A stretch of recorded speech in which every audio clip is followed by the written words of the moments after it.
कोटा प्रभारी के नाते मेरा बार बार कोटा आना जाना रहता है और आज हम संगठन के काम की समीक्षा करने के लिए बैठे हैं। हम एक जिला बैठक करके जिला पदाधिकारियों को जो दायित्व का बंटवारा किया गया उनका फीडबैक लेंगे और तिरंगा यात्रा हो, घर घर तिरंगा हो, पन्ना प्रमुख का काम हो, इन सब विषयों पर चर्चा करेंगे।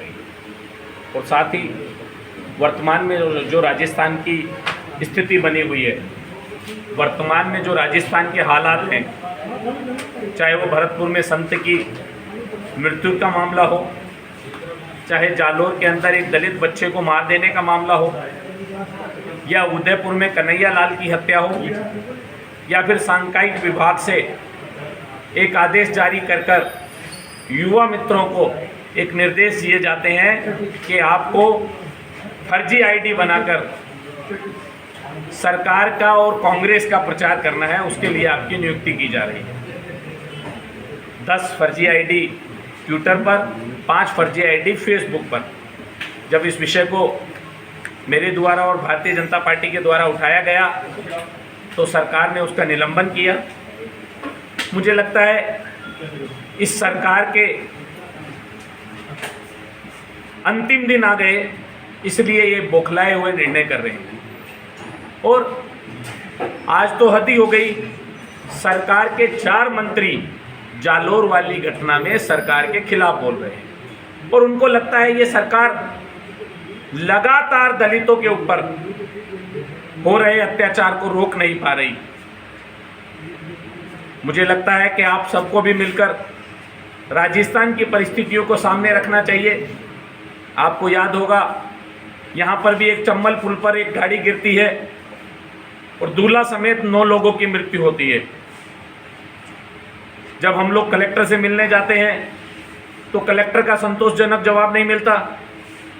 उसके बाद हमने पार्टी के सभी कार्यकर्ताओं ने मिलकर झोली फैलाकर बाजार में भीख मांगकर कुछ पैसा इकट्ठा किया, क्योंकि इस भूखी नंगी सरकार के पास जनता की सुरक्षा के लिए उस पुलिया पर एक टेम्परेरी वॉल करने के पैसे भी नहीं थे। और हमने अपने हाथों से जाकर, हमारी पार्टी के लोगों ने, जिला अध्यक्ष जी ने, सब लोगों ने कुछ एंगल गाड़ कर, कुछ लकड़ी गाड़ कर एक टेम्परेरी सेफ्टी बेल्ट वहाँ पर लगाई, जिससे कि लोगों का बचाव हो सके। भारतीय जनता पार्टी जनहित में काम करना चाहती है और करती रहेगी। मैं कोटा के संगठन को बधाई देता हूँ कि जो भी पार्टी से मंत्री वाया पे आरोप लगाए आपने जी, मैंने नहीं लगाए, मैंने रिपीट किए हैं और रिपीट करना लगाना ही होता। मुझे लगता है अखबार ने दिया कि खनन मंत्री भी इन खनन घोटालों के अंदर मिले हुए हैं। और मैं भी इस बात को कह रहा हूं कि इस तरह के मंत्री जब इन घोटालों में पकड़े जाते हैं तो अशोक गहलोत जी उन विषय को दबाने में लग जाते हैं। उनका टारगेट होता है कि मेरे मंत्री अगर 1-2 भी डगमगा गए तो मेरी सरकार कभी भी गिर सकती है, क्योंकि इन्होंने एक मंत्री को 10 विधायक दिए मैनेज करने के लिए। अब वो कैसे मैनेज करने हैं, इनका काम वो मंत्री जाने। लेकिन अगर 10 विधायक इधर उधर हो जाते तो उनकी सरकार गिर जाती है।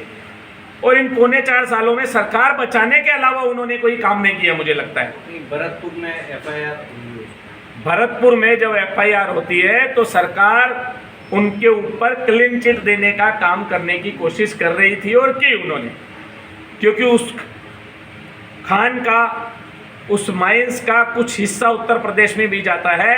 तो हमने उत्तर प्रदेश सरकार से मांग की और उन्होंने एफआईआर दर्ज की है और हमारा एक डेलीगेशन जाके उत्तर प्रदेश सरकार से मिला है कि इसकी सीबीआई जांच होनी चाहिए। मुझे लगता है उसमें दूध का दूध और पानी का पानी हो जाए। मंत्री का भी नाम है क्या? हमने एफआईआर कराई है, पार्टी के द्वारा भेजे गए हैं, वहाँ के गांव के लोगों के द्वारा भेजा गया है। उसकी कॉपी मेरे पास नहीं आई है, उसकी कॉपी आते ही मैं आपको बताऊं। जालोर वाले मामले में बीजेपी क्या करेगी? जालोर वाले मामले में एक हमारा प्रतिनिधि मंडल गया है, मिला है उस दलित परिवार से, और निश्चित तौर पर उस अध्यापक के द्वारा, प्राइवेट स्कूल के संचालक अध्यापक के द्वारा मारपीट की गई है और मारपीट के कारण वो बच्चा जो है हॉस्पिटल में रहा और उसकी मृत्यु हो गई। जब ये विषय भारतीय जनता पार्टी ने उठाया, आपको ध्यान होगा कि 4 दिन पहले मैंने भी इस विषय को उठाया और माननीय अध्यक्ष जी ने भी ट्वीट किया था। उसके बाद से सरकार इसको जैसा अलवर कांड में हुआ या जैसे और कांडों में हुआ, इसको लीपने पोतने पर लग गई। और आज आपने देखा होगा कि उनमें से कुछ लोगों की स्टेटमेंट बदली गई। अभी जब मैं बाहर गया था तो मैं वहीं से फ़ोन पे बात कर रहा था, उन्होंने मुझे बताया कि हमारे ऊपर इतना दबाव बना जा रहा है, सरकारी कर्मचारी को ये कहा जा रहा है कि तेरा ट्रांसफ़र राजस्थान के दूसरे कोने पे होगा, और प्राइवेट आदमी को जो ठेले लगाने वाले हैं, जो रेड़ी लगाने वाले हैं, दलित लोग बेचारे यही करते हैं। हम सब लोग हमने यही किया जीवन में। जब हम ये लोग, हमारा ये काम है छोटा सा, तो हमें धमकी दी जाती है तेरी रेड़ी के लिए जगह नहीं दी जाएगी तुझे। हम जूते की कहीं दुकान लगा के बैठे हैं, कहीं जूती काट रहे हैं, वो जगह हमारे से छीन ली जाएगी।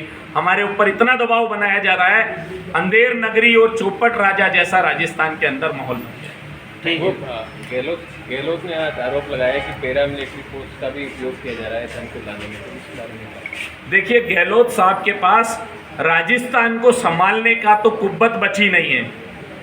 उनके पास एक ही काम बचा है, केंद्र सरकार के ऊपर आरोप लगाना।